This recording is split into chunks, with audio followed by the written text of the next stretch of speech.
2022 One2Gration Cultivating One Community Live. Very excited to be here.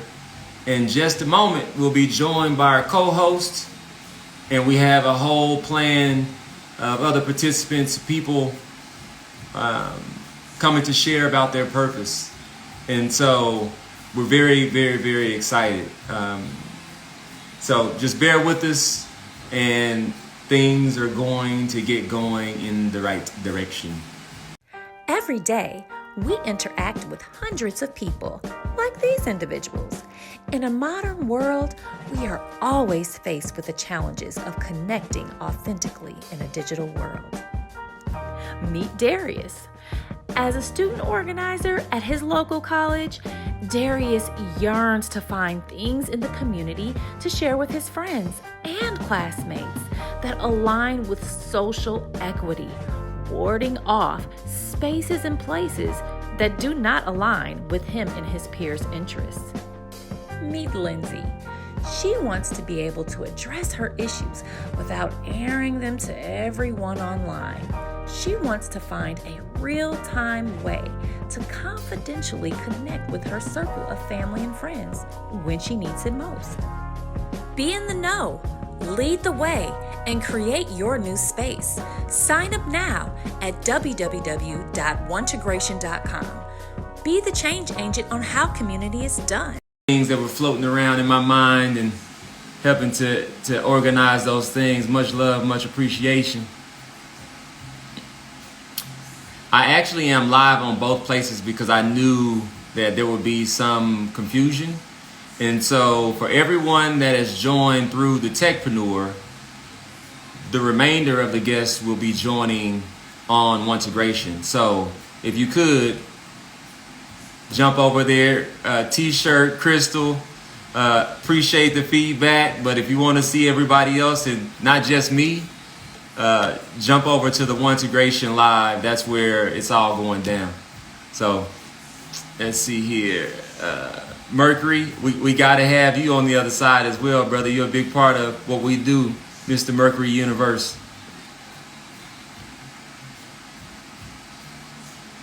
Let's see, Worldwide Willard, looking forward to you joining here in just a moment. The Traveling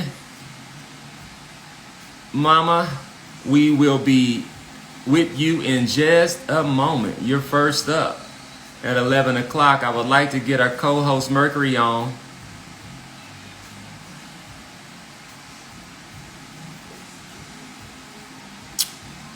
There he is. Mercury, please request to join, or shall I request you? Let's see here. Which of these buttons? You have been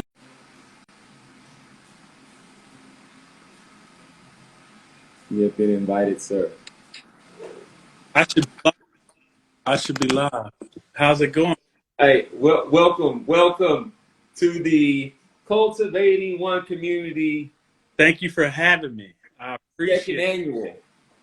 You know, it's a pleasure to have you, Mr. Merck. That's always good to hear. You know, as the thought leader behind our virtual likeness services and the creator of the Merck emojis that you see through TechP and others. Hey, how could we do it without you? Heavy. It can be done, but it's much easier. It is. Everything's much easier when you connect with people that are participating in their purpose, and that's what this is all about. One of my good friends, a great man, JC, always tells me teamwork makes the dream work, and he is not wrong. He's hardly that. He is definitely on the right track. 360 Owens, thanks for being out there with us today. I am going to go ahead and bring in our first guest. And so give me one moment here as I search this out.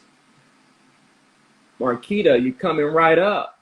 Let's see here. Button, no request. Let's see here. How do I do that?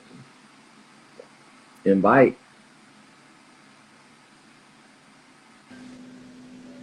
Welcome. Hey there, how are you? I am well. How are you? I am great, thank you. Well, Fantastic. first, go ahead, Merk. No, I was just saying fantastic. It's great to hear when people are great because a lot of times people are down and out, or some of the times people are down and out. So Well, when you let me smile, let me correct you on that. well, go ahead. With my we just talked about my famous tagline is that you already won, right?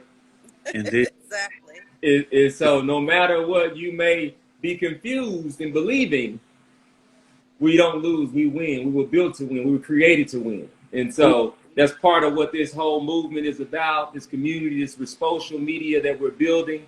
It's about making sure that people are they can choose to be intentionally connected with Mm-hmm. the community that will provide the resources as they need them and win right alongside of them, allowing them or enabling them to be the hero in their own story. So, with that being said, I don't want to take much time. I want to thank you for joining us, and I want to take a step back and give you a moment to introduce yourself to our audience. Okay, cool. I'm Marquita. I am the traveling twin mama. So I travel with my twin toddlers and husband around the world.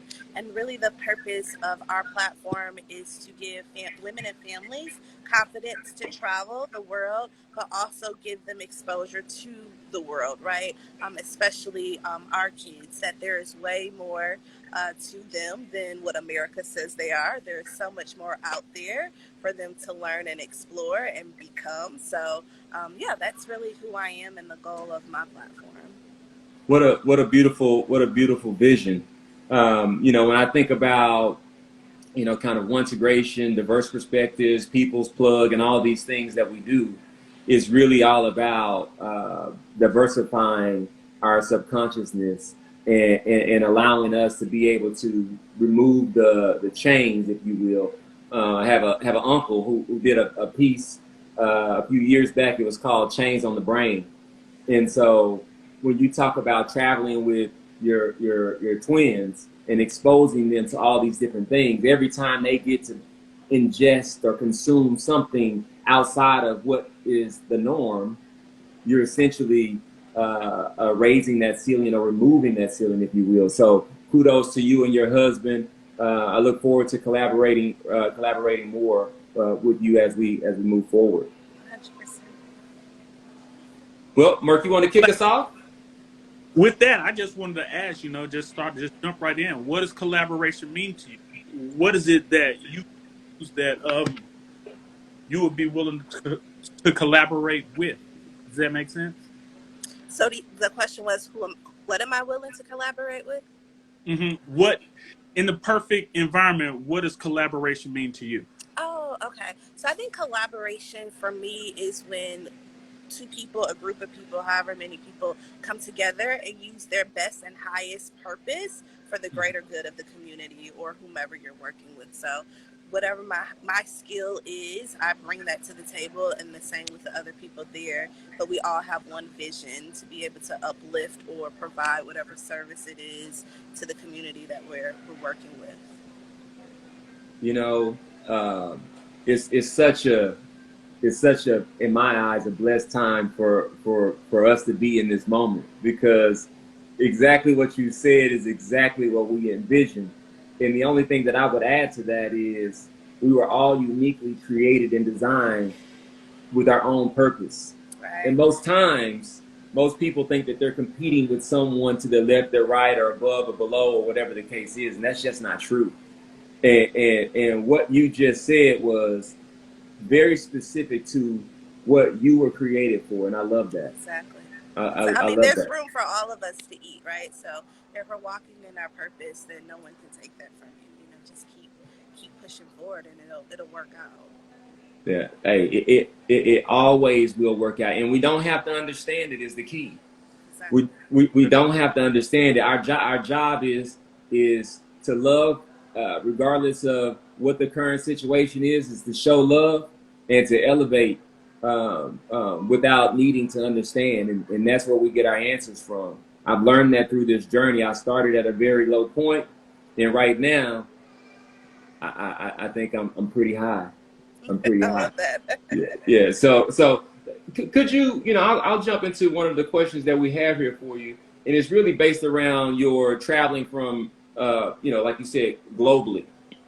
So, how would you describe community based off of what you've seen and how the travel globally has impacted how you saw that prior to your decision for you and your family to travel more? Well, I think community is where you're at, right? So where you're at, where you're planting yourself and trying to learn and grow. So that can be you either at home. So when we were at home in New Orleans, that, of course, our community is there because that's where we live. But it's also when we're traveling. So when we're there, we're trying to meet the local people, trying to understand who they are, what they love to do, and uniquely what they represent, right? So a lot of times when people travel, they love to just stay at the resort all day. And there's nothing wrong with that. There's a time and place for it. But I think the true essence of traveling is to learn about the people who live there, right? Learn about their community and how can you provide support to that, even if it's just going to like a local restaurant that's locally owned. That is awesome, right? Because you're giving money back into that community instead of always just eating at the Marriott. Marriott got plenty of money, right? So like, how do we support the places that we go and the community that's within those places? Well, I think of a few different things when you talk about that. I think about some of the things I've learned from Dr. Claude Anderson and what he shares with us about group economics and how the dollar travels either inside or outside of the community. And what you're saying is when you're in those communities, in their environment, the way that you're showing gratitude, if I'm interpreting this right, is by making sure that that dollar actually goes local rather than actually going back to some big corporation that can live without a few coins, if you will. Exactly. And then that's how you get the unique experience. Like, I mean, if you go somewhere and you want to get jollof in Nigeria, you probably want to get it from the local restaurant and not at the Marriott. Like, because that jollof ain't gonna hit like it need to unless you're at the destination where the real people are actually making it, right? So then that's Yeah. also about your experience. How do you experience that culture? Yeah, yeah. That reminds me of this one spot that every time I go to Jamaica, I make sure to go to get my jerk chicken. And Exactly. and when you go there to this spot, like I've taken people there, and they're like, Jeff, what are you doing? And I'm like, do you see that tin? Do you see those sticks? Do you see that charcoal somehow burning on the ground under that? Now wait until the food comes out. This ain't your Yeah. ordinary jerk chicken No. that you get from the local place wherever you're from. So Exactly. that's It awesome. gives you that. It gives you that experience, and then you get to see local people eating, the conversations that they're having. Then you become a part of that community and experience it firsthand. So when you go back home, you have a real experience of what that place is like, instead of like, oh, that place can be dangerous. Do you know that? Like, did you leave your resort? Did you experience it? Were the people mean to you? Like, how are you basing these opinions about other people's countries when you sit at the resort all day? Yeah, and That's go that's the ahead, information. Bert. How do you propose we get the information to those that don't have it? You're in the know, right? Because you're well traveled. But someone like me would be less traveled than yourself, and I might want that information, but I don't know it at the time. When I'm at the Marriott, I don't know exactly where to go to be safe and to get that great experience that you're talking about. How would you propose we get to that point? A lot of times when I'm at the Marriott, I like go up to the people working it because they most likely look at me. I'm like, girl, where do I go? Like, where do you eat? I want to go where you eat. Is it cool for me to go? Am I safe? If they give me the green light, usually then the other people, employees start coming around and saying, no, you need to go here. Then, oh yeah, yeah, go there, go there. So they'll start telling you where to go. So like, even with me living in New Orleans, there's places I wouldn't recommend folks go. It's very tourist, But if you Mm-hmm. ask me, I'm gonna tell you. But I'm not sending you to a place that's gonna be dangerous, right? And then you can kind For of do sure. your own little research as well. A lot of times, I also just Google like Mm-hmm. where to go here, and I look for bloggers that are Black. Okay. Or then they giving me the real of where it's good to go, where the food is right, where the places are right for Black travelers to go as well. So Okay. that's important as well. I like I have that. been moved in my spirit to share this. In Oak Cliff, Texas, Uh-huh. Rudy's Catfish Connection, Floyd's. You know, these are just a few places that come to mind when you start talking about these things. These are the places you go. Oh, wait. Elaine's, Mm. Yeah. if you're looking for some good oxtails. So this is the tribal knowledge that we need to pass from community inside our community, I would say. We are running up to 11:15, and we want to be respectful of your time. Uh, the last question I would say is, how has the growth of social media impacted the visibility of the real global perspective, you would say?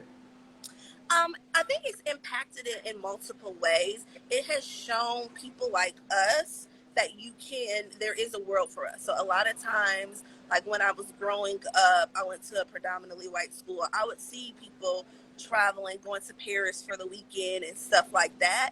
And it was like, oh, that's something I want to do, but I've never seen people like me do it. So now there's a whole tribe of Black travelers with family, without family, solo female. You can find your person that's doing that and inspire you to do it.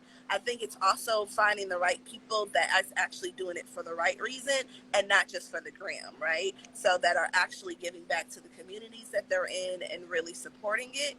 But it's giving folks exposure to a world that folks may not even know it's there. Fantastic. Yeah. Great information. Well, it is 11:14. We have 1 minute to spare.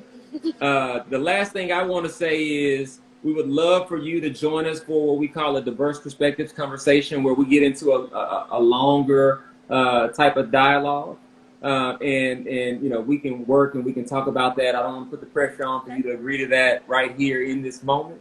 But tell the audience where they can find you and how they can connect with you. Oh, yes. So I am the Traveling Twin Mama, and you can find me on Instagram, and also my website is the Traveling Twin Mama. And there's plenty of tips on traveling with kids and traveling as a solo female. Very nice. Awesome. Well, much blessings to you on this Thank June you. 18th. I think we can Appreciate celebrate Juneteenth today, Yeah. tomorrow, and Monday. Yeah. So let's do so. Yeah, I'm in Galveston, Texas. I'm here for the Juneteenth, so we're going to celebrate it all. Let's get it in. We will circle back and reconnect. And again, thank you for joining us in this moment. We're really proud of the work the team is doing, and we look forward to continue supporting the community and partnering with others like you. Perfect. Thank you for having me. Have a great one. You as well. Bye-bye. Work hard. Yes, she is spitting some knowledge, telling us what we need to know. Don't be afraid when you go to foreign countries, unless if the Rona is heavy in those countries, then perhaps definitely be cautious about that. Well, she basically said connect with the right energy and you'll be okay. And so Rona is definitely not the right energy At all. Oh. My wife had me in this office and would only talk to me through that door when he came to visit me. So I felt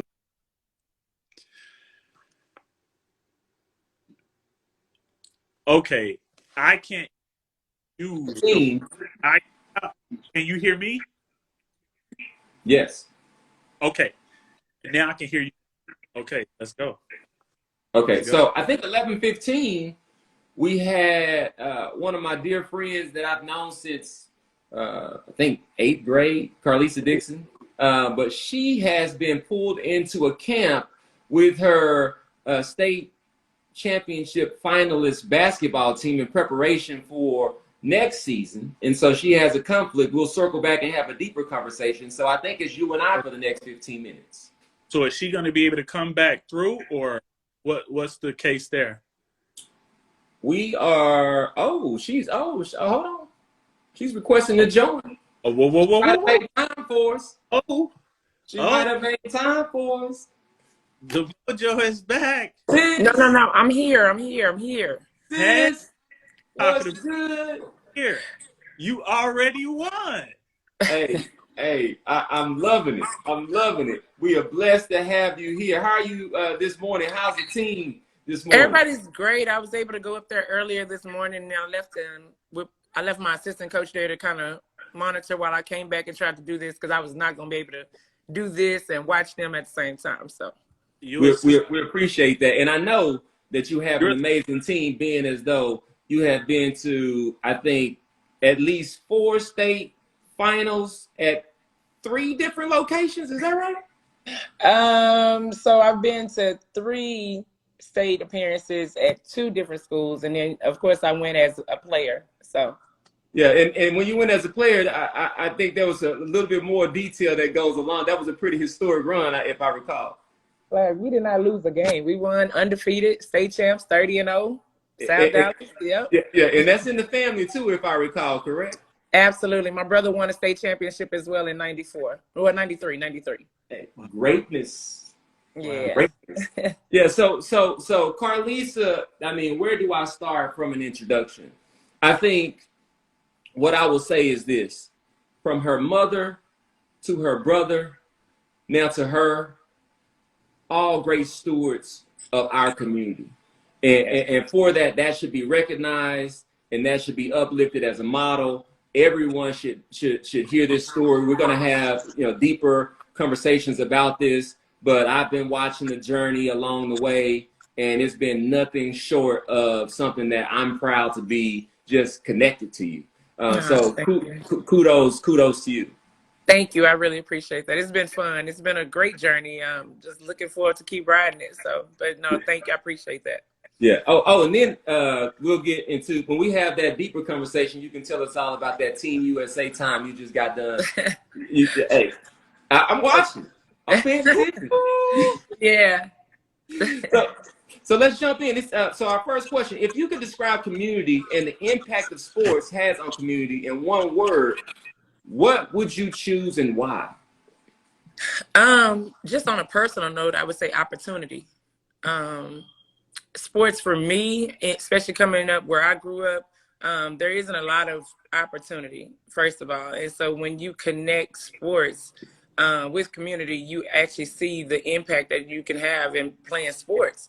For me, it was playing basketball and using basketball as a tool to get away from where I'm from, but being able to give back as well. So I took sports as an opportunity. Me and my brother both took it as an opportunity to do something bigger than just what was in our community. And then we understood the importance of being able to give back through that, having that opportunity of playing sports.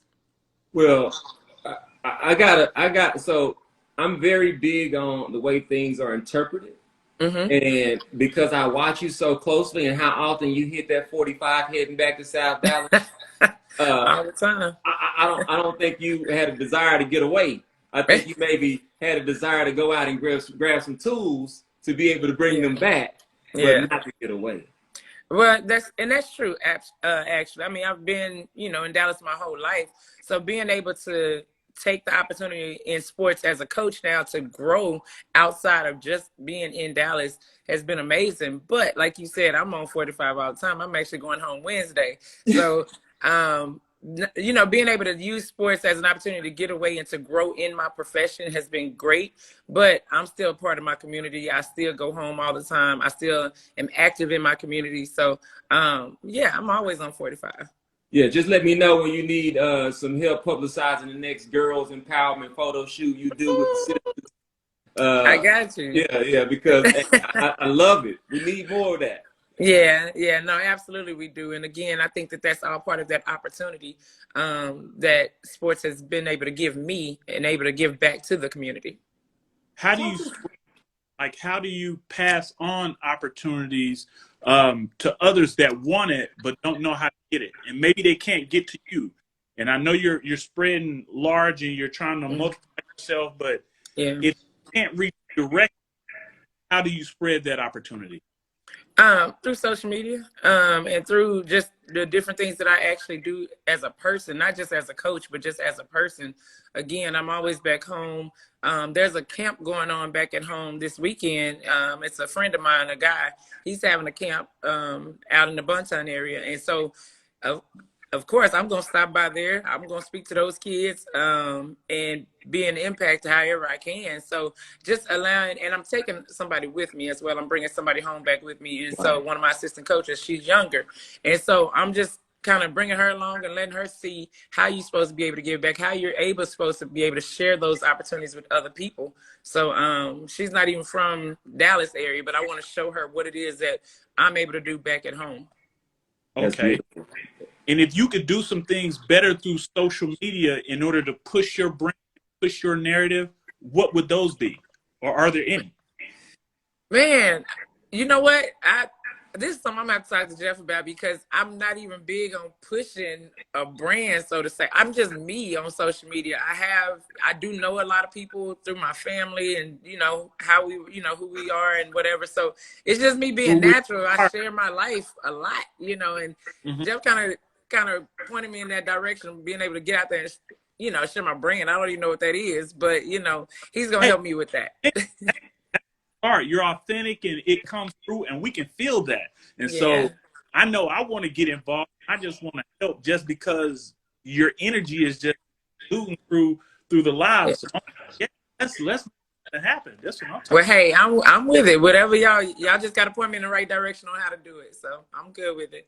So to that point, you and I have had those conversations, and you explicitly said, Jeff, you're gonna have to give me some guidance on this.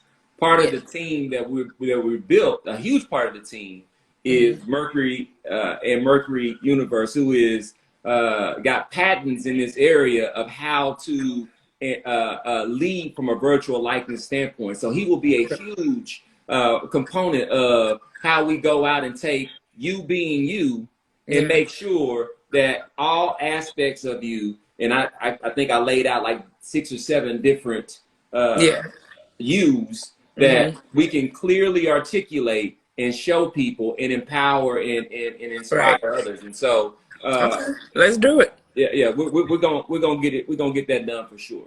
All right, I'm with it. So I wanna ask a question, because everything that you've said has indicated to me that you are a leader personified. And most people look at you on the surface and you may introduce yourself as a coach. Right. So I want to hear how you differentiate between those two. Oh man. I think a lot of people can coach, but a lot of people don't know how to lead, right? You have a lot of coaches out here, and I love being a coach, but I love being a leader more than anything, because I'm not just coaching them basketball. I'm not just coaching them up on skills and trying to figure out, how to plan to win a game, right? My job is to be able to lead these girls in life and try to lead them right down the right path and make the right choices. And so I feel like coaching is my job, right? But leading is who I am. And so I take that part more serious than I even do the coaching aspect of it. So. Okay. So as a leader, what areas do you see are lacking in the sports community at large?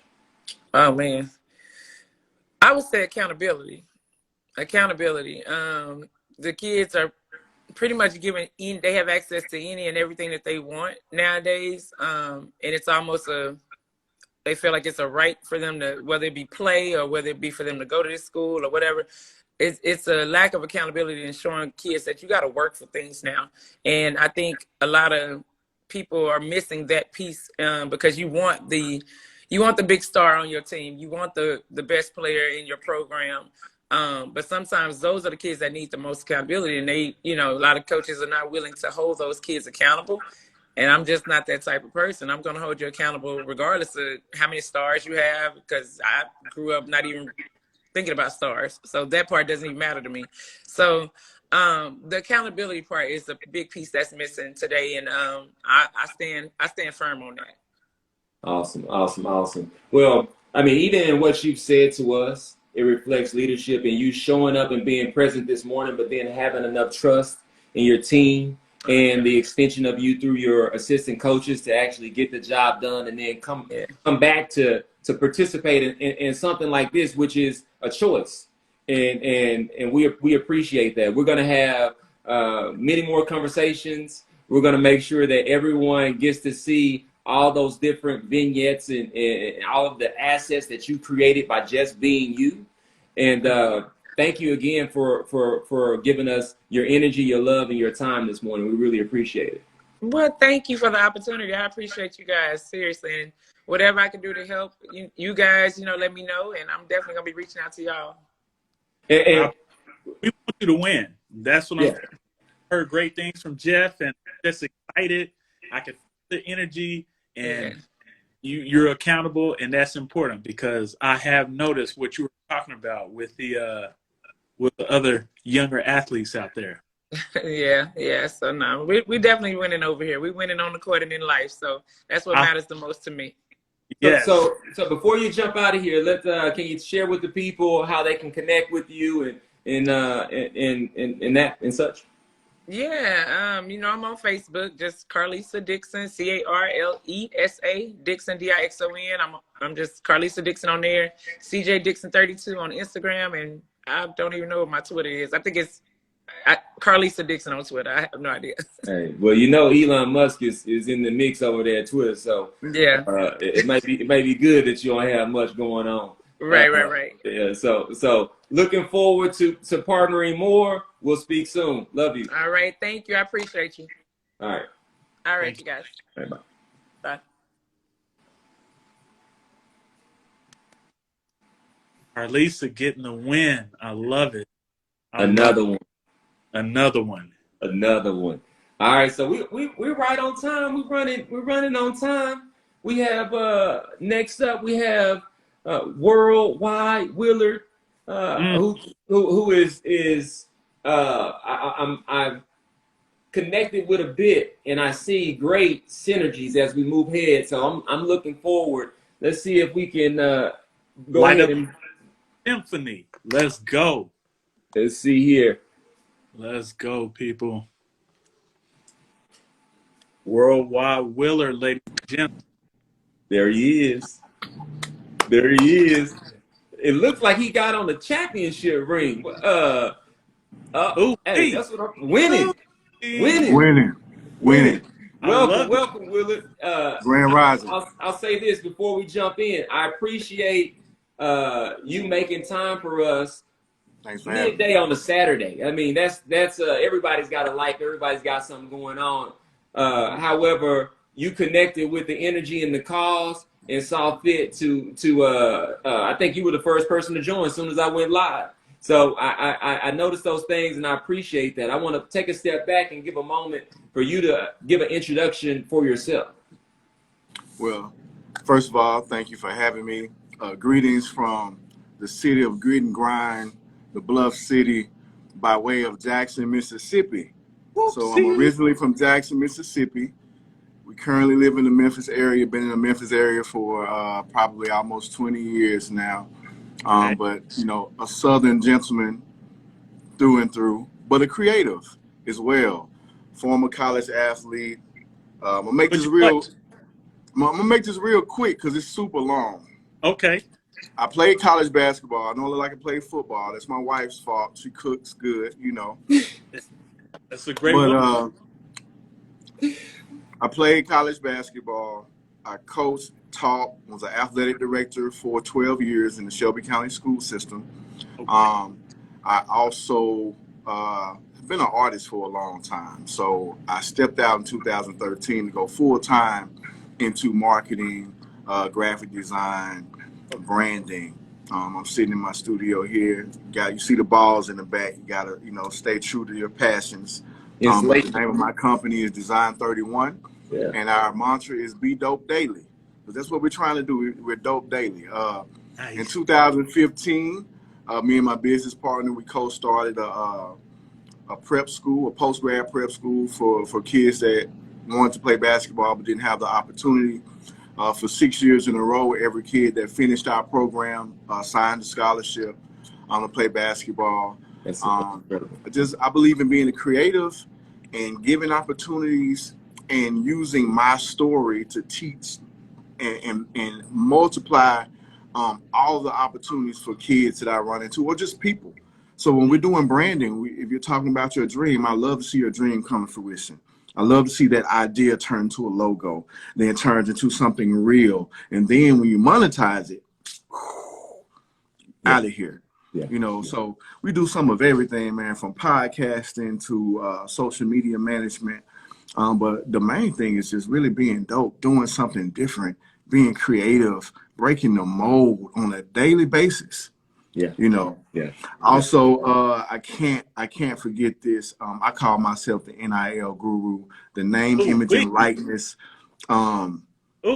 component came into play this past year. I'm currently running 3 NIL campaigns. I'm about to sign some of the biggest athletes in college, and we're doing some great things. But the education piece is what I'm most proud of. The curriculum that we've been using, I kind of coined it after I've been using it for a while with the prep school. It's called the University of You.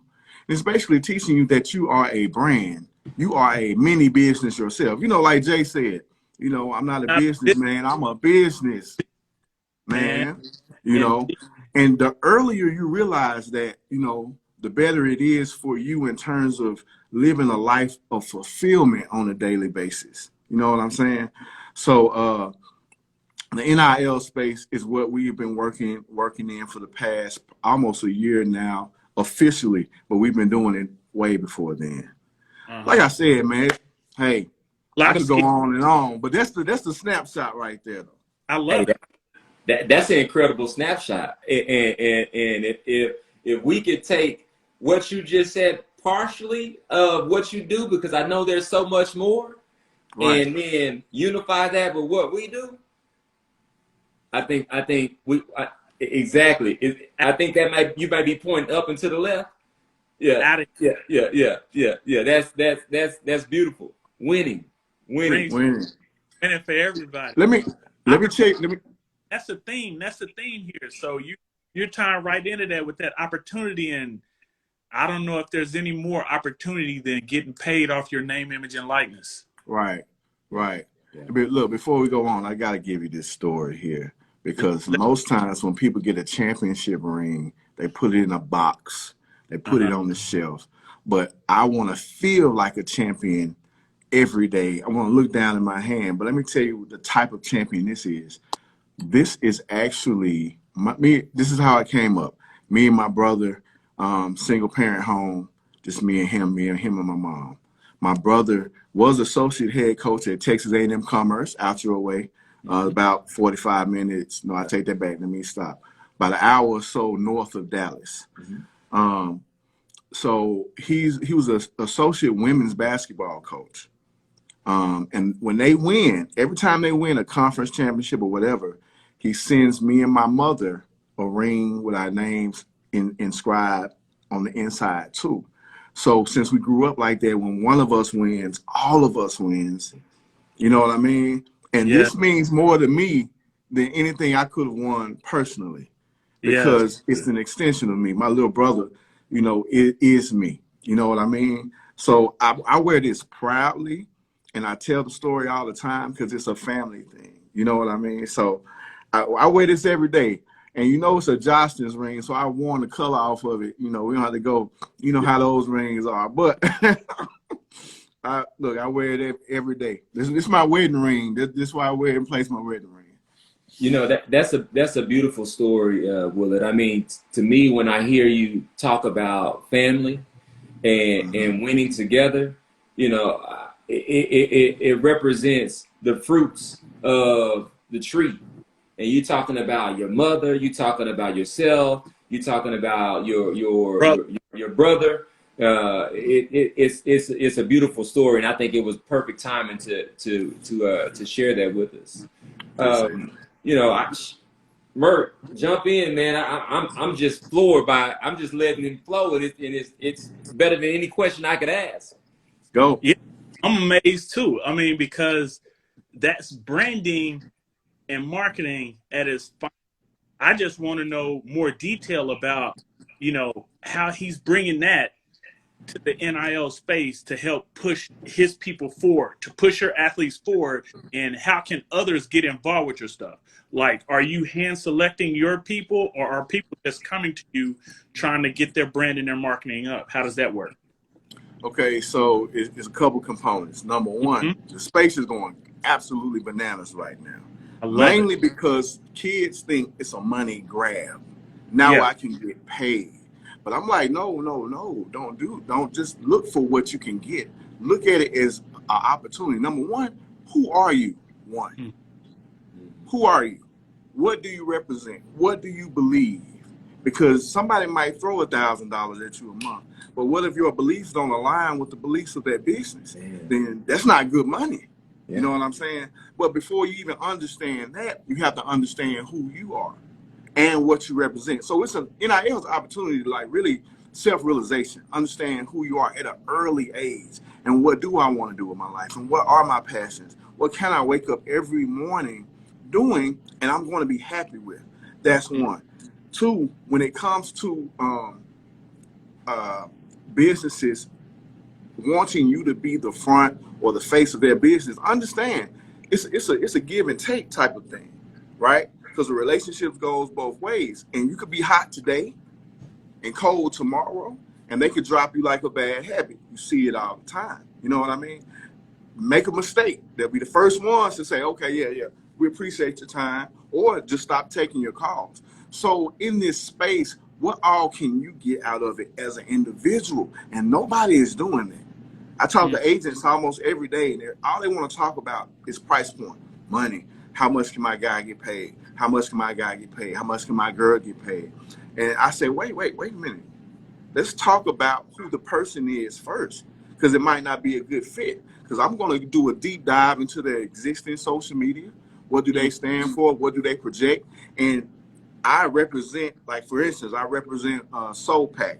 I'm the NIL director for Soul Pack, which is a shoe bag transport company out of New York.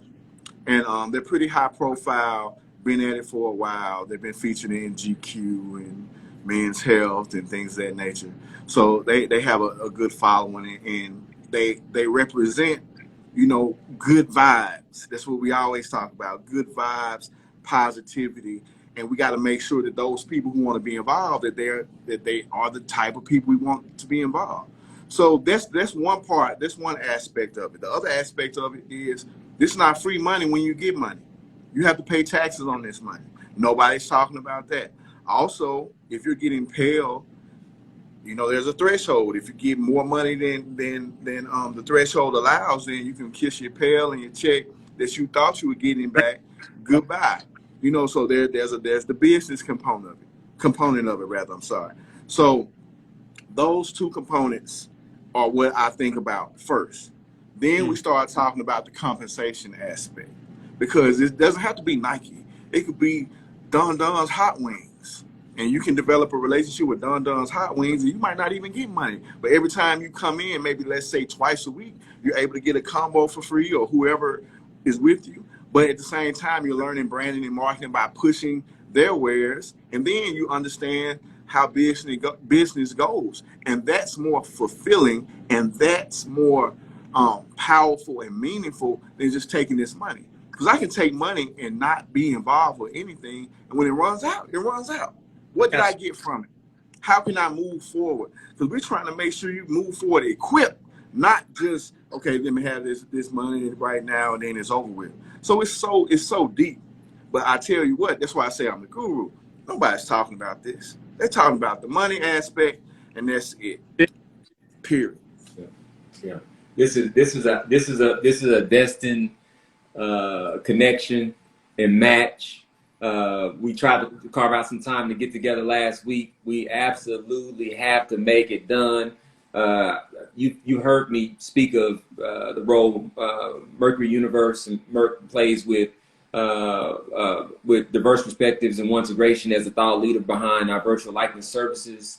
Right. I see, when I think about building business, I think about unifying entrepreneurs that have the right alignment and synergies with our core values of people, purpose, and participation. And Absolutely. everything that you've said not only show that, but it also shows very, very clearly that you are a doer. And we do have a lot of commentators out there, and the commentators are necessary, but we like to unify with doers, and we like to be able to show through the tools that Mr. Universe over there has exactly what that looks like in the most dopest way. Like you said, be dope every day. And what you got out of Merck I don't know if you noticed, and you'll notice this in time, when he gives you that ooh wee. When he gives you that ooh wee, that means ooh wee. Yeah, that's like the highest compliment ever that Merck will give. That's official. That's official. Thank you. Thank you. Good stuff, and we definitely need that because, as you know, that's a lot of when our athletes, when they get to a certain level, they don't have that information. They don't have that knowledge that this needs to be a working relationship, not just now for the quick buck, but longevity, right? Like, you're not getting your 401k, you're not setting up your retirement in a proper way, and you make a lot of money up front, you don't pay taxes on it, or nobody's informing you, you're not investing it correctly, or putting it in real estate, or putting it in something that's going to grow. Where's your money going? And then you hustling backwards. Exactly. No mentors, no, people telling you the right way to do things. What you're doing is big, in my opinion, of course. And I appreciate it. A lot. Yeah, I think it aligns well with the vision that I had when I started to work on One2Gration and building social media. It was really about giving the right people the opportunity to influence the subconsciousness of those who wanted to intentionally grow. And everybody needs some worldwide Willard. And so with that being said, we're going to partner deeply going forward, and we're going to figure out what that means. But in the moment, we'd like for you to tell the people here where they can connect with you, today and in the next few days if they want to reach out. Certainly. First of all, man, thank you for the platform. Thank you for the opportunity. I believe what you guys doing is very important, and it takes like-minded individuals with that synergy to, just take things off and just change the landscape, because it doesn't take a lot. If one man can do something major, if a group of us get together, man, we can really put a dent in the fabric of the atmosphere. We can really get out of here with it. So you can follow me. My company, Design 31, is at Be Dope Daily on Instagram, also on Facebook, Be Dope Daily. Me personally, on Worldwide Willard. Also, bedopedaily.co is the website.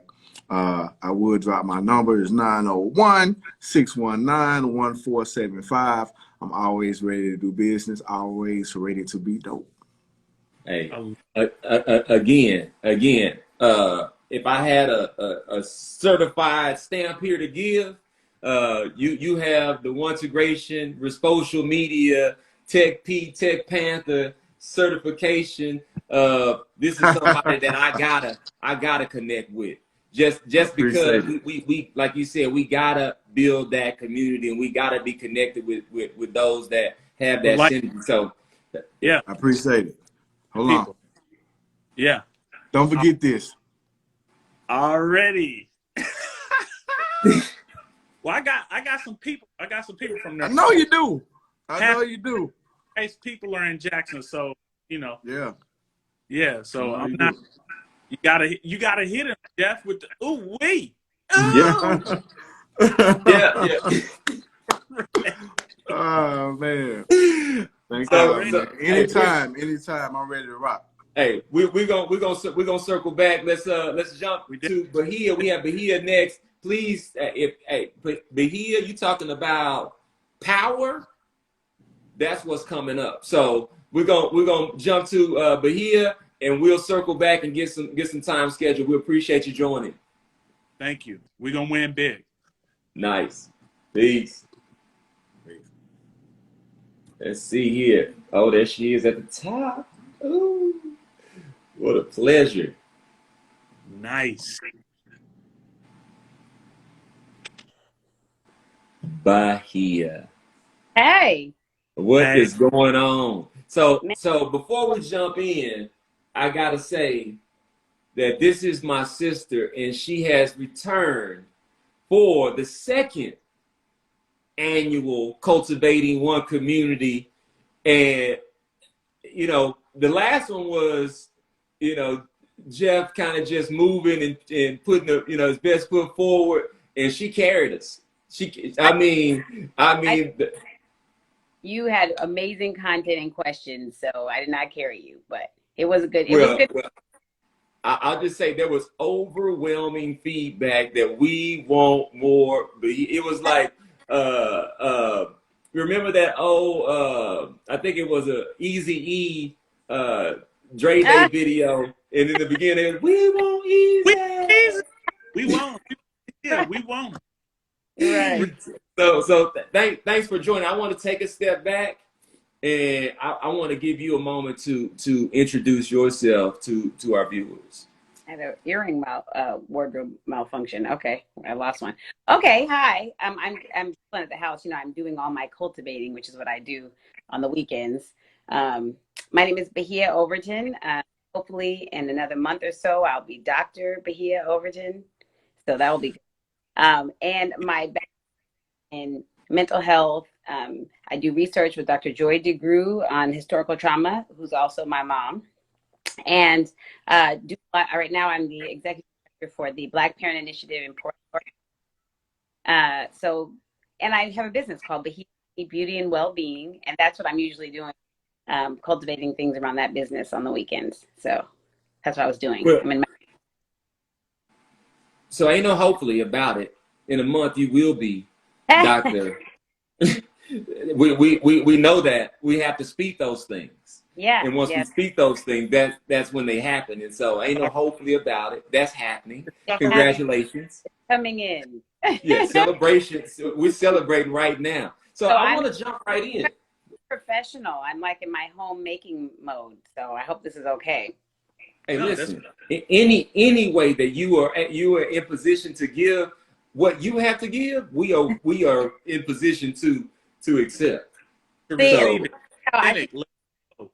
appreciate you. I should have been prepared because the last time I think I was chilling on a porch. We were just discussing things, but this time you're like, this is like 5.0. So I should have been prepared for 5.0, but it's okay. We working with it. No. Hey, listen, this is about flow. Okay. This is about flow. And so, just like those 3 or 4 o'clock in the morning, Kathy Coco, us talking about, what I'm saying, this what we're doing right now is spawned from those conversations. And so with that being said, I want to jump right into kind of that historical trauma that you talked about. One of the questions that we have prepared that we'd love to get your response on is that an individual responsibility, a collective responsibility, or both in household? It's both. You can't have healing that is happening in the entire community by only healing yourself. I do think that the most control you have is over your own self, your own behaviors, right? Actions. But collectively, we have a responsibility to try to start to work to restore and repair the damage that has happened. It has to happen collectively because it has to involve systems. We've been systemically oppressed, and so you cannot just all of us in the community and still have domestic terrorism impacting our whole community without a collective effort from the greater society. So our responsibility is to continue to put pressure on the greater society so that then we can have some of those equitable outcomes, which will lead to healing ultimately for us. So I think it's both. It's both an individual responsibility. I think beaming love and light into every Black person that you see is an act of, it's revolutionary, right? It's an act of counterterrorism. You beam light and love into people who society would have you think have no brilliance, have no beauty. And so if you beam light and love to every Black person, you put people on when you can, celebrate them, the success of the people next to you, then that creates a collective healing within the community. And externally, you continue to put pressure on the systems that have historically oppressed us. Beautiful, beautiful. I was Dr. Sister Crystal DeGregory last week posted a beautiful message around, I think it was something like, let's make it normal for Black women to do something for Black men, or whatever the case is. And as I read it, I was like, these are things that I think about that I can't say. I could. However, well, and that's where the question comes in. Can I say those things? Because my perception is based off of the post-traumatic slave, is it disorder? Syndrome, different than disorder. Syndrome, and how these types of things are, just think about all of the trauma we've placed on one another without knowingly understanding where it came from. Like, right. How that's perceived when I say that could be misinterpreted. And so I'd like to get your perspective on whether or not I can say that. And, what kind of situation are we in regards to supporting one another? I think that the misconception around, this is why we don't say it's a disorder, right? Post-traumatic slave syndrome, it's a condition, it's a state of being that has been, is my connection okay? I don't know if it's, yeah, I hear you. Okay, it's a condition. It's basically happened over time, and so you can't just. A disorder means there's something organically wrong with you. You have to fix something. When you're talking about a syndrome, there is a way of being that you have adapted or become based on trauma. That's not intrinsically your fault, right? It's not because of you. I think that what happens with us when we're trying to uplift Black people or uplift Black men or support Black women is we become very dichotomous. It's like either or. If you support Black men or you support Black women. If I say something that is critical of Black women, then I don't love Black women. If I say something that's critical of Black men, then I'm not uplifting them. I think that is problematic, and that is, a lot of that is rooted in trauma, right? Mm-hmm. Being light in the success of your neighbor, even if you're not doing well, right? Historically, on the plantation, if someone got promoted to overseer, that wasn't a good look for the rest of the community, okay? So we don't have the excitement when people sometimes progress. It creates a sense of fear from us. It might just be aesthetic in terms of how it makes people feel. We have to start to look at what are those things that make it difficult for us to compliment one another. What are those things? Those are products of the syndrome. That doesn't mean that you can't change it, or you can't beam light and love when somebody says they're doing a great job. To train yourself to be excited for them, to beam light and love and patience. I think you can say that. With love. Yeah, so I don't hesitate to show love. I believe that's what we were created to do, is to show love. But there are times when I view, especially the work that I'm trying to do, can be misinterpreted or negatively impacted by me coaching in a moment to say, hey, look, this is an opportunity, because I believe there are systems that are designed to separate us so that it can perpetuate that syndrome, if you will. Oh, for sure. Yeah. So flowing into the next question, can you give us your perspective on what is the difference between something bad happening and a traumatic event? Well, people respond to trauma differently. It's not, there's not a one way to respond to trauma, and everything doesn't traumatize everyone, right? So, when you heard about the Buffalo shooting, right, it traumatized you, even though you weren't there. It traumatized people at home. It traumatized the people whose family members were killed. It traumatized people who heard shooting, didn't know what happened, and then found out what happened later, right? And there's some people who were probably in the actual store who are like, when's lunch? Right? Traumatized.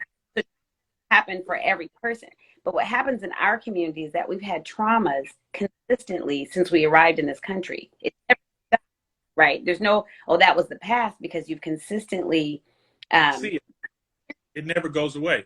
Never goes away. So because of that, it's really hard to get over something that I tell people all the time. In therapy, I work with children and families, right?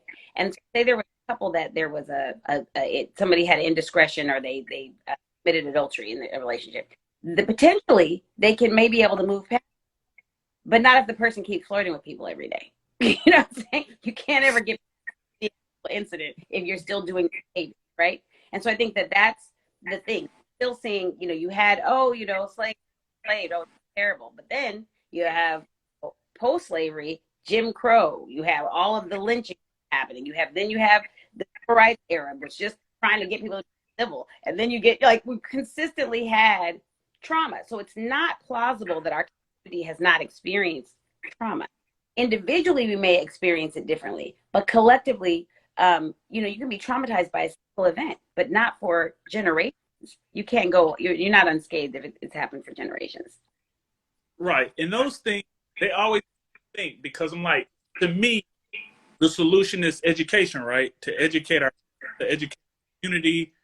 But then that becomes difficult when you have a system that's doing what it's supposed to do, which is you in the dark and keep you uninformed. But the people in our community who realize what's going on, they're trying to push education on people who don't realize they need to be educated. They don't realize that trauma is systematic. It's never going to leave until you understand it and take out. I don't think that people don't. I think that that's pseudo innocence. I don't think people don't know. They know it's necessary. They don't want to do it because that's necessary.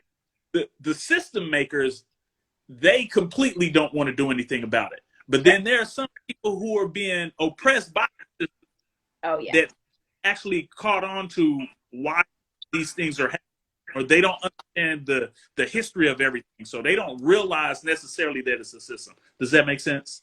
Yes. Well, I think that, exactly. I think that people, this is a good point, because actually, we've been doing, and the Black Parent Initiative has been doing a collaborative, which is called Be the Healing experience. So basically, it's the Be the Healing symposium we do, where it's all education around how all of the systems, health, education, religion, everything has been complicit in the oppression of Black people historically in this country. But people don't hear that until you bring out the facts, right? Right. People watch who see the presentation are like, oh, they don't realize how systemic it is. That part of the education is healing, because once you know, you can't unknow, right? I know now that the Statue of Liberty was commissioned by the United States and France to celebrate the end of slavery, not to celebrate immigrants. Don't know that until you go through a process of understanding the true history of things. Once you understand it, it's not refutable. It's not emotional. It's not refutable. And then Black then get permission to then say, oh, then I do get to heal, right? Because this has been an injury that's been perpetuated against me and my community. But they don't know.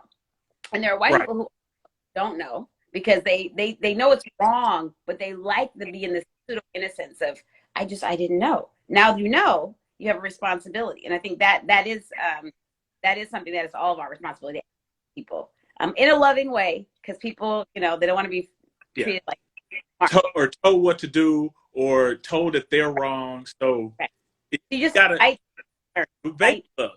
You got to approach it with baby gloves at this point. Well, I'm so grateful for this team of people that we have in this community that we're building, because my traumas don't always allow for me to respond with those baby gloves. And well, different skill set. No. Ability. Ask yourself this question: am I trying to put this person, or am I trying to help them get it? Because there's two places.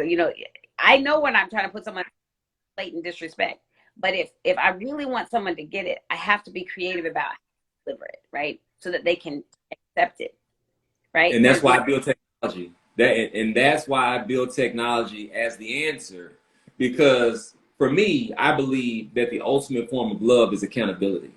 And so for me to take the time, invest my whatever I amassed in working in the systems, to be able to build a strategy, a vision, and a set of tools for people to actually have a place to go and tell us what's up when things are either good or bad.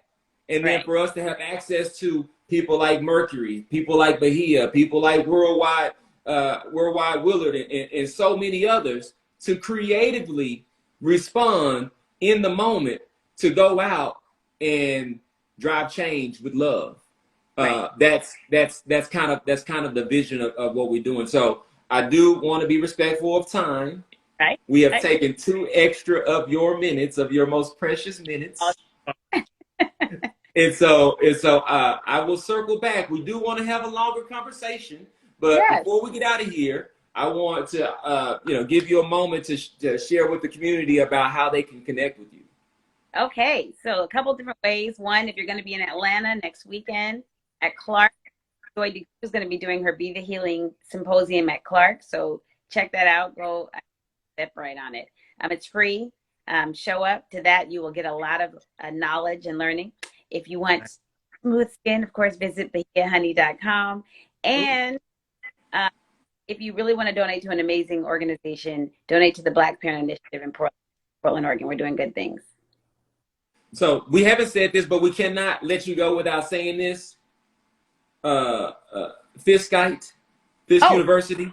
Fisk University alum, Fisk forever. Okay. Hey, she is. I am a son.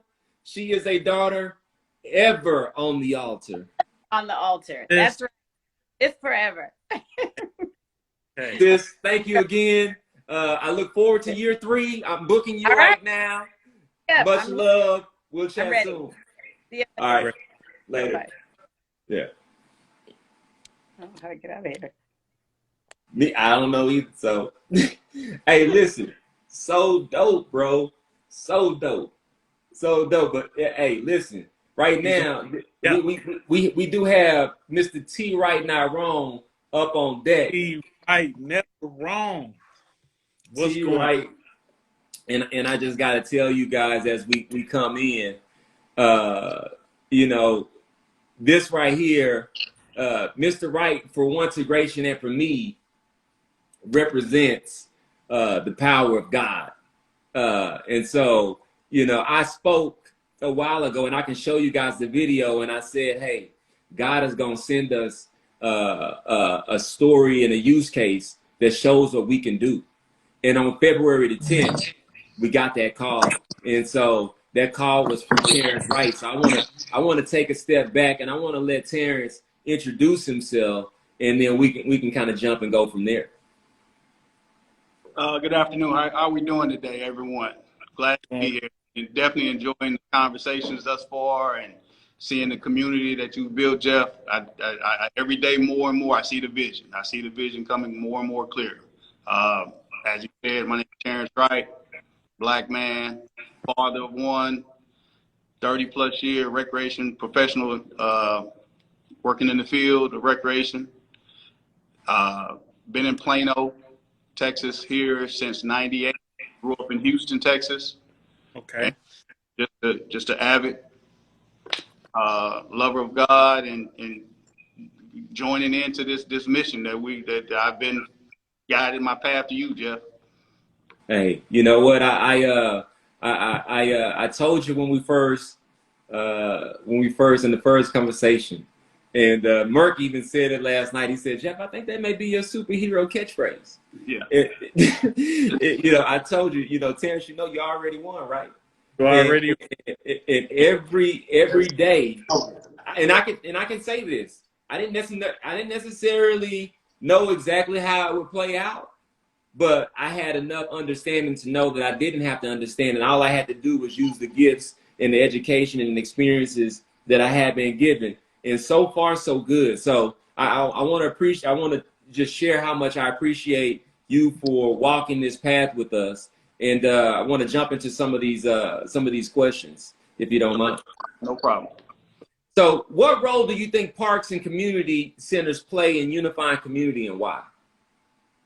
It's the epicenter. It's where everything lives and breathes in the community. If you go back to our childhood, it was always the YMCA. There was always that community rec center where you can go to and just learn, develop, get resources. It's a neutral ground.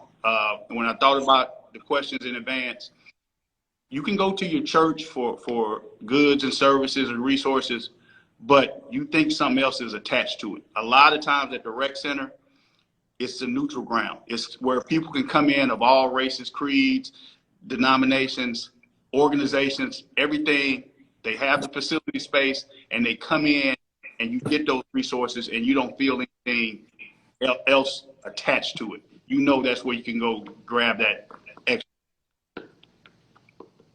Sweet. So, explain, if you will, the challenges that communities face with sustaining parks and recreation centers in your past. And go ahead. It's all financial. It's all financial right now. Since the pandemic, we dealt with, or you have social distancing. So a lot of those resources had to be cut off, or had to be, you couldn't get that personal touch with it. It was through a mask, it was through a car, it was a drop-off line, receive, whether it was a food basket or backpack giveaways, back to school events or anything like that. There isn't that social interaction anymore. So the resources now inflationary times, cities, everybody is looking to cut budgets because the dominant resources are in construction costs or in fuel and anything like that. So a lot of these resources are getting cut from our rec centers, from our parks department, everything else, that they're not there no more. That's where you're going to begin to lack. They're not going to have the upgrade in facilities. They're not going to have the extra resources for those lunch programs, for those community events. All those budgets going to be cut. I've been out this morning, got a couple Juneteenth activities here in the Plano area, one downtown, and a continuation over at the Douglas Community Center. Hey, got to go support there, got to help set up here. All those things are going on, and the people wanted to keep going. Now we're having to dig in our pockets to keep these events going. Resources are getting cut. What role? So you talk about the community center being the epicenter, and you've seen firsthand what we're building through One2Gration and social media. Can you talk about any parallel you may see between the two, and what role or what supplemental value can a company like One2Gration add in this scenario? It's just, again, the resources. Everyone has a talent. All these things, everyone bringing everything, like Worldwide Willie talked about being the business and a businessman. All those things that he was doing back in 2013 with NIL, look, he was ahead of the game 8 years ago and getting these like images for these athletes and so they can promote themselves. And he took the challenge and to step out in this. You talked about Coach doing her thing and being and the main thing I wish I could have typed in was accountability. She said, today's athlete is not accountable. We grew up that our coaches and our mentors yelled at us so tough, we never want to make that mistake again because we felt we would have let them down. And you talk about being a leader and being a mentor to these kids, that's what we always have because we always remember those coaches, those leaders that affect us when we were young. So when we go back and do it, we do it secondhand. We don't even think about it like, that's what Coach did to me. That was the give back. I had someone when I first started coaching here in the area, and I never knew what he said. It took me a whole week because I thought it was gamesmanship because we were gaining on them in terms of getting close to beating them and impacting, like I said, I'm thinking he's going to give me props for strategy and encouraging. He said the biggest impact you can make, man, is when one of these kids come coach your son. And it took me a week because I had to go back to my youth days, and everybody we grew up with playing Little League football and baseball, they were all coaching now. And we never thought about that, but that's we kept giving back. And that's where you reach back and pull the next group of kids up. And that's just where it is. So One2Gration having these resources, we got everybody, we got all basic right now from the social media aspect. I'm not big as everybody else in social media, but we got the people that can impact my story. Your story can come out. Everything's there. We just pull the resources together. So we're running up against time. It's 12:11. We have 4 more minutes with you. I think we would be doing ourselves a disservice if we didn't get your take on the I Stand Up rally that we got going on, and the way that the Douglas community has basically agreed to partner with One2Gration on behalf of Terrence Wright. Give us a bit about your sentiments and your feeling when you think about this whole this whole thing and what this afternoon means? It's just an opportunity to constantly act. You know, this is the historic community in Plano became my second home. It's always, as I told you and I showed you around, 5 blocks. It's like a mafia family neighborhood, a black mafia family neighborhood. Everyone's related, everyone's close knit. Even when fighting, it's still a close knit because they're going to make up in a week or two, and they're not going to hold grudges. The ability to come here in this neighborhood, and as I walked around and showed you, they enjoy, they embrace everything about this community. For the holidays, they enjoyed you. When we were here in the Douglas Community Center, they embraced everything that we did. They supported us, all our, and for them to say, to know the struggles I'm going through with the job, for them to come and say, hey, we're going to support you, we're going to stand up, we're going to do whatever you need, Terrence. That just shows I may not have got to thank you then, but now I need it. And that level of support is there for me. And I definitely just appreciate it. That's beautiful. You know, even in the time that we spent there on Chad Day, which Chad was I think a 9-year-old kid that had unfortunately passed away. And it was like the 9th or 10th annual Chad Day that the community was coming together to celebrate. And they had jump houses and barbecues and everybody was gathering there together. That showed everything that I needed to see, in that being the place for us to attempt to gather others to support Terrence as he goes through this unfortunate circumstance that has meaning. It definitely has meaning, and Terrence has gone through with such an amount of strength and poise in the face of opposition daily. And we'll tell the stories of kind of what all that means. But I just want to commend you, Terrence, to say that these people don't show up for folks who don't deserve to be shown up for. And so this is a reflection of the investments and the time that you put into that community and continue to put into the community. So kudos to you. I'm looking forward to seeing you in a couple hours as we join for the I Stand Up for Terrence Wright rally there in Plano, Texas. And let's make it a fun evening, man. It's time to celebrate, man. You already won. I appreciate it. And like I said, that is the superhero slogan, man. We already won. Thank you. Yeah. Hey. Peace. Let's do it. Let's see here. Who we got? We got another good brother coming up. Let's see if he's on. We got what we got. Let's see here. Terrence. Do we have Terrence in the house? Terrence Dunbar. Do we have? Tamika, can you scroll through? Ladies, do we have? I don't see him here just yet.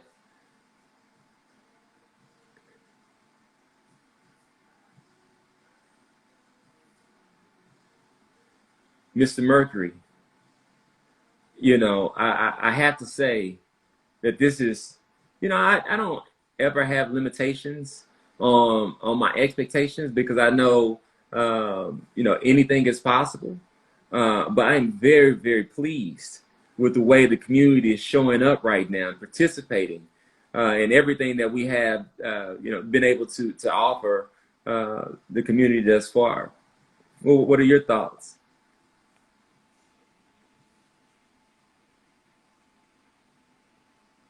I can't hear you. Can you guys hear Merc? Sorry about that. Yeah. Somebody pressed the mute button on me. But yeah, the community, we are part of the community. The community is part of us. And the community doesn't want to shoot themselves in the foot, If they ask for help, they want help. And you know what I'm saying? If you ask for it, you shall receive it. So that's why we're, in my opinion. Yeah. You can get you some help. You can get to what you really want if you just won't give up about it. And to me, that's what I think is going on here. Yeah. The people. The people are, I look at, in the times when I've, faced adversity and there's the most I guess compelling feeling when I reflect on it is I didn't know where to turn. And so I have a natural predisposition to be one that overcomes, one that elevates, and now I know why I've been able to persevere and come out successfully each time is because when you're able to move and act in the face of fear and demonstrate faith, then you're able to manifest the things that you seek. And so that's why on my personal side, I call myself Manifesting Jeff. But I also wanted to, as we looked at the larger kind of, I think Bahia was talking about the systems. These systems are allowed to say one thing and be something totally different. And so, what you and I are collaborating with the team at Diverse Perspectives and all others that are looking to participate is all about creating that way for people not to have to feel lost anymore. I'd like to give you, like an opportunity to share with the community why you chose to partner with Mercury Universe and One2Gration at the time that you did, because it was at a time when things were not very clear. Yeah, right. Well, to me, everything is fairly simple. I'm a fairly loyal individual, and I've had a significant share of hardship through my times building Mercury Universe, right, in the murky mode.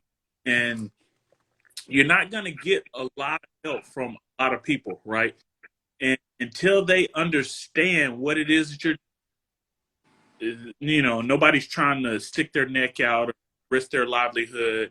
So when I had the opportunity to do One2Gration, to me, it was a no-brainer because you were to uplift the community and uplift people and fight for equality. And those are things that I personally want. Those are things that I want for everybody. I want for our community and for our youth to be able to grow up with the opportunities. That's the theme, right? The opportunities that we didn't have access to. Or maybe we had access to them, but the chances, everything was very slim. There was no sure way that if you did X, Y, and Z, you would get to this result that you wanted to get to. And so my purpose in Mercury Universe has always been to equalize and make it an equal playing field for everybody. The rich, the poor, those that were misinformed, to just equal playing cards for everybody. And I already believe that, but I can't do everything myself, right? And so when you gave the opportunity to lab, then I was like, perfect. If you can do, you seem to be able to provide the things that I either can't get to or don't know how to do myself or don't have the time and resources to get them done. So it only makes sense to partner with someone that can fill in the blank, right? And so if you're talking about Steve Jobs and Apple, then either you're Wozniak or I'm Wozniak, and there's Wozniak and Jobs. They make it happen. You got Zuckerberg's, and his counterpart. Everyone has someone that's either up front with them or in the background playing a role, filling in the blanks that they can't do themselves. And so whether it be Iron Man and Jarvis or, Cap and Bucky, somebody needs a partner to equal that thing out, even that thing out. Outcast, 103,000. You got to make it work. To me, this is making it work. I appreciate that. And likewise, I just the selflessness that you exhibited. I'd already been able to view you over time and knew the high character individual that you were, how authentic you are. I think, the sky's the limit for you, myself, and the team at large through Diverse Perspectives that envisions that envisions One2Gration. And so pretty soon here, just for everyone out there, we will be releasing what we call social media. Social Media is a One2Gration community that's built more in line for your rhythm rather than an algorithm. And so what will be there is an opportunity to come and intentionally connect with people who are participating for their individual purpose that want to contribute towards helping you align with your purpose and go out and win as well. And so with that being said, I think we can give our community some time back. We will circle back with Terrence Dunbar. We've got some amazing things already planned in the works with him. This guy is no surprise that it's, we get a little bit confused on schedule because he just doesn't stop.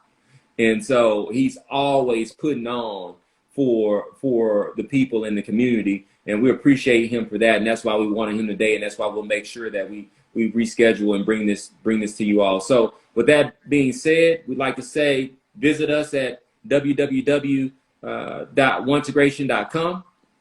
There you will see a bit of information about social media. You can also visit us at www.ourdiverseperspectives.com. There you will find more insight into the consulting type services that we offer to support our community at large. And I am Jeff, the techpreneur for the people, government name Jeff McKinney, affectionately known as the Tech Panther. And we appreciate you all spending your midday Saturday with us. And if you can, pull up on us over there in Plano. We're about to go celebrate. We're about to go celebrate Terrence Wright. He's done it. He's done an amazing job, and it is absolutely our pleasure to be there for him in his most unfamiliar moments in his time of need. Pull up on me. Pull up on me. Pull up on me. Pull up on me. Yeah. So, Merk, any closing words? How can people connect with you? How can they? I already got. I am Mercury Hall, government. Most people just call me Merk. If you're a friend, the Merk emoji. The Merk emoji can be found at mercuryuniverse.com, as well as myself. Mercury Universe on all social medias, whether it be Instagram, Twitter, Snapchat, what else? Convos, indeed, Mercury Universe. And so we're just trying to make sure that your digital avatar, it's in our hands, and we're creating the likenesses. And so if you want to see what's going to be going into the One2Gration, into the diverse perspectives, the Merc emojis, your 3D avatar, your 3D likeness, we're coming up with new variations daily, from a real version to a more cartoon-like version of you and yourself with your voice and your actions. Amazing. In my opinion, of course. I got a patent for it. It's amazing to me, and before it's going to be amazing to you. So if you want to reach out, please reach out. If you want to just follow or just listen or just peek at it and don't say anything. That's okay, because eventually, you're going to be in the system too. But are you going to be part of the good system or the bad system? Feel free to reach out to Jeff or myself. That's the information. That's all it is. And when you see that Merc emoji, you're going to say, ooh wee. Ooh wee. Ooh wee. Hey, thank you guys. Thank you guys. We already won, right? You already know that, right? Hey, this is what I will say. These other systems are designed to have us confused, to believe and not understand that the victory is already there. All we have to do is elevate, connect with it, and go get it, and unify. And so that's the whole premise of what we're building here, is to be able to scale and get towards that victory sooner than later. We want to have something more reflective of heaven here on earth tomorrow. Every day, we want to have something more reflective of that every day. So with that said, with us or not, so please jump on. We want you winning. We want you to win. Yeah. And if you want and just roll with us. I think it was somebody, I don't know who it was, but they seemed pretty brilliant at the time. Either roll with us or get rolled over. Hey, this is what Something. I'll say. Hey, I've said this for a while that there's no such thing as pain or change without discomfort. And so either way, it's done out of love. However, we will not shy away from discomfort for ourselves or discomfort for anyone else, because that is how we move forward and drive that change. As long as we do it out of love, and so that is the mission. That is the vision. So you can go to www.One2Gration. You can get on the Tamika's got it set up to be able to give you more information. Social media is going to be available before you know it. We're working on the bugs. Some of you out there already have access, and you can. Big deal. Yeah, you can. You can already see it, and this whole thing is about being able to provide you the right resources in your most unfamiliar and familiar moments, and then we will progress to a point where your Merc emoji inside of One2Gration is providing you insights into how you're doing and other resources that are available to you, so that you can be your best you, because your Merc emoji is you. It's you. So I know I said we was out of here, but we're really out of here this time. We're going to catch up. Love you guys. Peace.